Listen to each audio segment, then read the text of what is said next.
That was exciting. Everyone saw that. Welcome back, part two of episode 91. Today we're going to talk, this time, AEW. That was a good week. I mean, it wasn't the best of weeks, but I thought that their 2-year anniversary show on Wednesday for Dynamite was amazing. Sadly, I thought that the best thing that they had was the first match, that 8-man tag team match. I mean, obviously, it's what you had going in there is hard to even compete with that. But I mean, 8-man tag team match. The Elite, ergo Kenny Omega, Adam Cole, and Nick and Mac Jackson with Michael Nakazawa and Brandon Cutler versus Bryan Danielson, Christian Cage, the Jurassic Express, ergo Luchasaurus, and Jungle Boy with Marco Stunt. The Elite won, but that was bar none the night of the match of the night, night of the entire match, whatever the hell you want to call it. That was the match of the night. That place stole the show. That was it. That was a hell of a way to start on. If you didn't watch it at all, go back, watch it. I'm sure Daniel Stevens will agree with me. That was the match. That was it. That was amazing. Everyone looked good. Everyone was flying around doing all kinds of spots, and everyone got their thing in there without it being overly done and ridiculous. People were just here, there, and everywhere, and it was good wrestling. People were just allowed to wrestle. I mean, they wrestled. That's all that matters. They wrestled. Everyone got their stuff in. They wrestled. You could tell a good story, let everyone get their stuff in an 8-man tag match, and still not put all the stupid spots that you see in WWE, which is really predictable. But I mean, there was a lot of good stuff in there. A lot.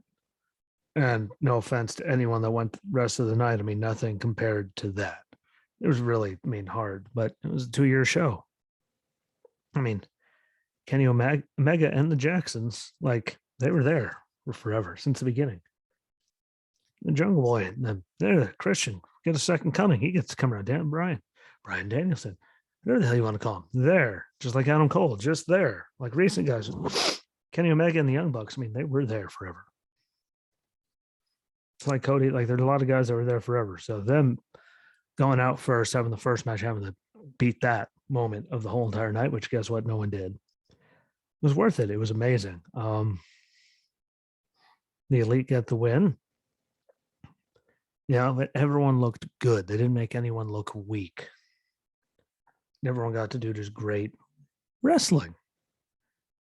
Crazy as that is, as hard as it is to believe in this world, you can actually, people can actually wrestle. They let people wrestle. That's why everyone keeps going there and everyone's doing all of that. It's the place to be for wrestling. Bar none. Sorry, hate to break it to everybody. I was a late comer. It wasn't even that. I just never had time to watch it. I was trying to catch up on all of wrestling for the longest time.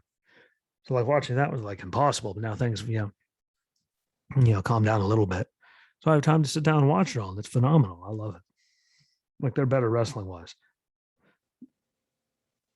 They are. People get to do more and there's a lot less idiocy involved. Which is the big one. It's the really, really, really big one, actually. It's huge. And then we get on to Moxley backstage saying there's no one in AEW that can pin or submit him, making him want to play games. He's in Philly, so if they want to play games, he's happy to. It says AEW is his company and Omega is carrying his belt. You could get behind all that and believe it. What he left behind, when he left WWE, I mean, he went there he was the man for a while. And the world's okay with him being champion. I'm okay with him being champion. Might not be a lot of people out there that would be okay with him being champion. I don't know why they wouldn't be, but it was good. It was really good. Him in anything, because they let him, yeah, there's all this death match and blood and guts and all that, but just let him wrestle. Let him go and do it. because he really can. Like he chooses to do all that stuff, but he really can wrestle. And Mox can wrestle, so I'm all for that. Punk makes his way, gets to the ring. That's never at the top of the Love Fest yet because he isn't. Get a good, thing. Give a good promo talking about how he lived, ate, slept, breathed professional wrestling when he lived in Philly for 3 years. And yes, at that point, he did work for, lots of people. TNA, Ring of Honor, all kinds of promotions. He ran the dojo for, Ring of Honor. Like he did all kinds of things. And, bought his first iPad. Did this, like he gave a good promo and he's putting on good stories. So I'm not ready for Love Fest to be over. I think it's really working. And it's Punk. Like he could still go, as you could see. I mean, it's not old Punk, but damn, he's been out of the ring for forever. But I have great faith that you keep it going. We got more footage of Arn Anderson talking about issues with Cody and Malachi Black. Anderson, burns Cody's jacket. Cody's like, Arn, and really it comes down to Arn telling all the damage that Malachi's done to the, Nightmare family and that Cody isn't well. Yada, yada, yada. Tell him to go and paint a star on his face. And everything will be cool. Like, so shot at Stardust. That was, he pulled it off as weird as it was, but they threw away the family after, Anderson slaps him, like, the whole thing. I think it's going to lead to Cody, getting over on Malachi. Obviously, then what's the point of doing all of this? It's a good story and they have good matches. So,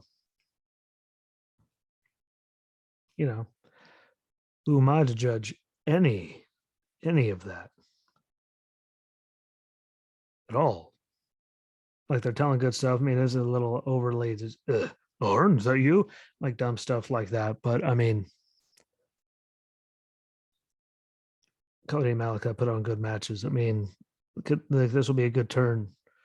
Cody getting everything together if he does, and like just being Cody, like elevating his game even farther than where he is. But it's still a good storytelling, no matter how much you feel about Arn or Cody or all of them. Like they're doing a good job with it.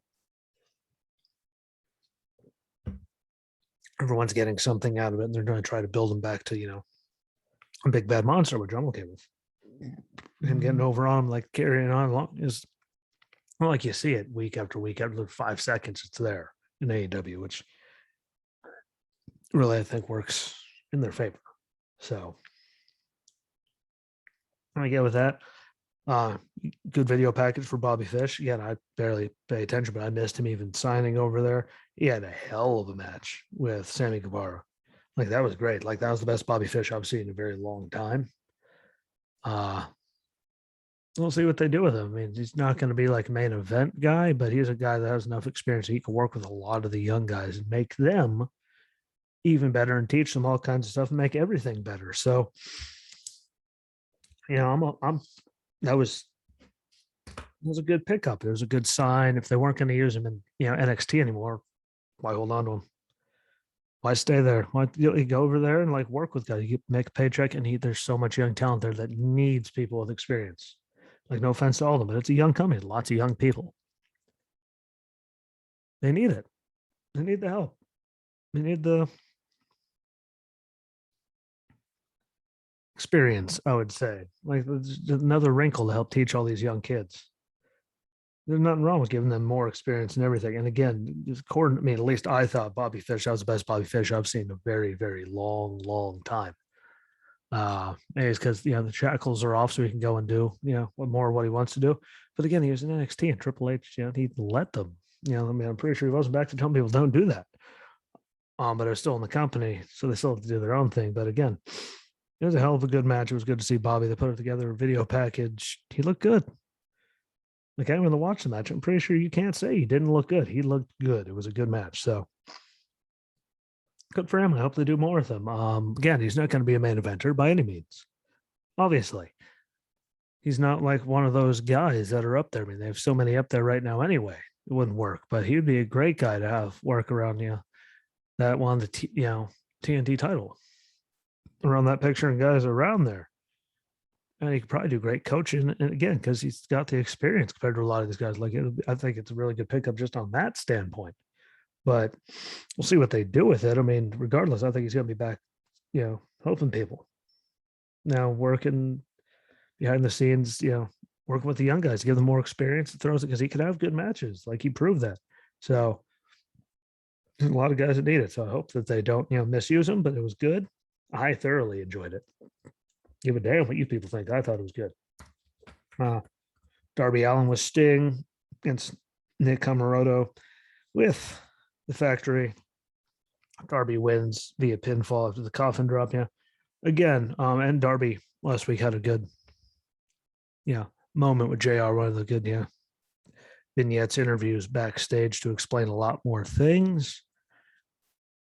I mean, Sting works good with them. Sting can give a lot of experience to him. I mean, the Sting is a completely different style. He's jacked compared to him, but like, it's a good thing. They tell good stories. I mean, a lot of it doesn't hurt my head, yes, but him getting the time with JR, I mean, that'll help explain it to more people because to get more, so people understand it more that haven't been paying attention the whole time. They're late to the game. So I mean, I thought it was a good interview. I mean, it's good that they have JR doing that because, I mean, look at the moments he had in WWE. I mean, he might not be the same JR now, but he can still have those moments, and there's still that talent. He can help, like, direct people and guide people as to what they need to do in those situations, which is what everyone needs.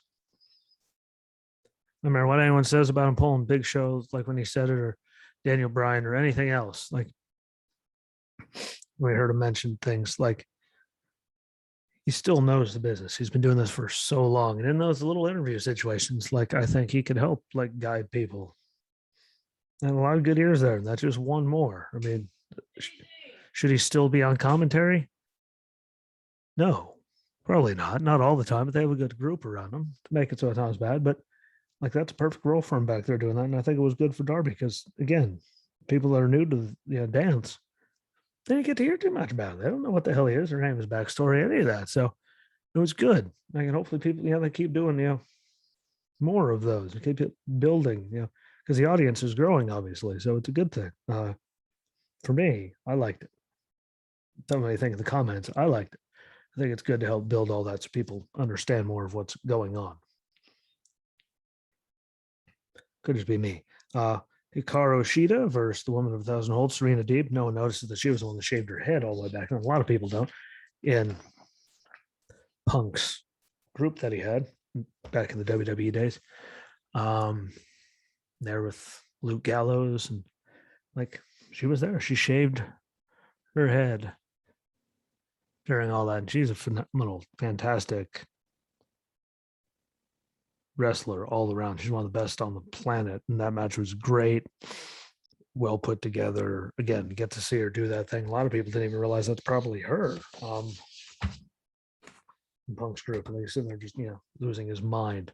He was freaking everybody out, shaving people's heads, doing all kinds of cool stuff. But that was her. It was a hell of a match. Good women's match. They have, and her, both of them being there is a good thing for NXT as a whole. Yeah, NXT, there we go. AEW as a whole, just because of their experience. They can help a lot of the, because again, no offense to their women's division. They've always said it from the beginning, what I've seen, like, it could use, like, some help of the big guys as much as they can. No shame in that. No shame at all. Everything needs help. It's a young 2-year-old company. Like, so, but having people like Deeb around is a good thing. She's got all the experience in the world. She can do all kinds of stuff. She put on a hell of a match those two did. I mean, keep them around wrestling people. It'll be good for the company. Let's see what they do with people that have recently been released. But I mean, they got Ruby in there doing good. She had a great match, and I'm sure they're going to keep that going because of the way all that ended. With Britt Baker in that match with Ruby, but thanks, Serena, she's a good one to have around just because of all of her experience and everything she could do, and she's been everywhere. I mean, just keep it going. Let her keep doing her thing. And again, no one even noticed that. Again, she was in the straight edge society, shaving her head and doing all that. Was her all the way back then. Here she is, like, full circle.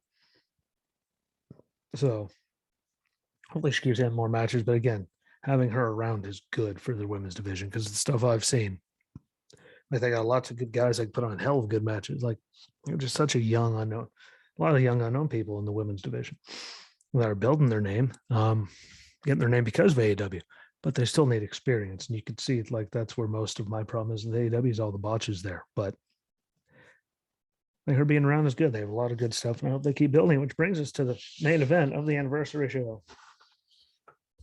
which was the Casino Ladder match. Moxley, Lance Archer, Orange Cassidy, Matt Hardy, Andrade El Idolo. Pac, which again I haven't seen him wrestle since he left WWE when he lost to Enzo. Which again, like I'd be pissed and leave too. And then to be announced as Hangman Page, who ended up winning the match, but a hell of a match. Like that was a great put together ladder match. Everyone got their moment. No one wasn't anything like ridiculously too crazy, but it kept you on your feet. They keep doing picture in picture, which I don't understand why everyone can't do that all the time. There's a commercial breaks, but it was a hell of a match. It was a great story. And Hangman got his thing. Like he's been gone for a while. Give him a good thing. Good show, but that was a great match. I mean, they put it together good. And I got to see a lot of other people, Orange Cassidy, Matt Hardy, Andrade, Pac, like Moxley, Lance Archer, Hangman. I got to see a lot of guys do a lot of things that you normally don't get to do. They all got to be in a good match. It all made sense. Hangman Page got it to get his shot. It was a good thing. And, Page won. Again, they put on a good match without it being ridiculous and overly done, overly drawn out. Like they made a way to have a ladder match where it was still exciting and fun on the edge of your seat. And there wasn't any of those drug out, obnoxiously slow moments here, like every 3 seconds, like there always is. WWE. So like it was good. I thoroughly enjoyed it. Especially for being on TV, like that was a phenomenal ladder match for being on TV. Lucky to get a ladder match I could on pay per view with the other guys. Like so that was really good. And Paige, coming back in it, that was a good thing. And we'll see what it leads to. There's a lot of guys in there could lead to something. So we shall see. And then, there's always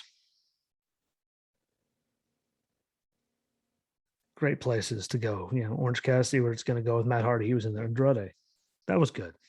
Pack. Hopefully they give him something, or I don't know. I think they still screwed him in WWE, but that's just me. I thought him losing, like the role that being on the Neville level, like that was on, have him drop it. Well, it was kind of dumb, but it is what it is. I can't forget Punk's match on Friday at Rampage. That was good. Was it the greatest thing ever? No, but was it like, it was a great time. It was a good match. And again, having the FTW title with Brian Cage getting just mauled, it still doesn't make sense. Him losing with the size of him, but it does tell a good story to keep that title there, even though you look at Team Taz and it's just like, ugh. But that was still good. Like there was really good stuff all the way across the board. Again, though, for the whole week, no offense to anyone else, the ladder match was great for number 2, and the number 1 has to be the 8-man tag match. That stole the whole entire week of AEW for me. There's the talent there, and they put on a hell of a show. So if you don't think so, please feel free to comment and let me know. And again, we can't forget American Top Team, Dan Lambert, Paige Van Zandt, who's apparently just there to bounce around and look good, but I'm not complaining. And Jericho and Hager, it's good to hear everyone's still singing Judas and all that when it's going, sets up a match for, 6-man tag match in Miami. And again, Jericho, Hager, all them, like they keep advancing it in a good way, so it's not overly ridiculous, even though Dan Lambert is overly ridiculous, but that's his role, and he does it well. So see what they do with that. But it was good, and hearing people sing Judas, like just around in unison, that's good. I like it.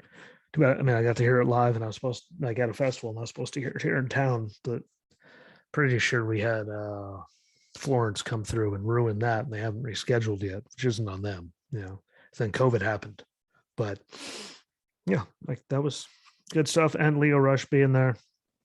Matt Sydal. I don't know. I'm still going to call him Evan Bourne.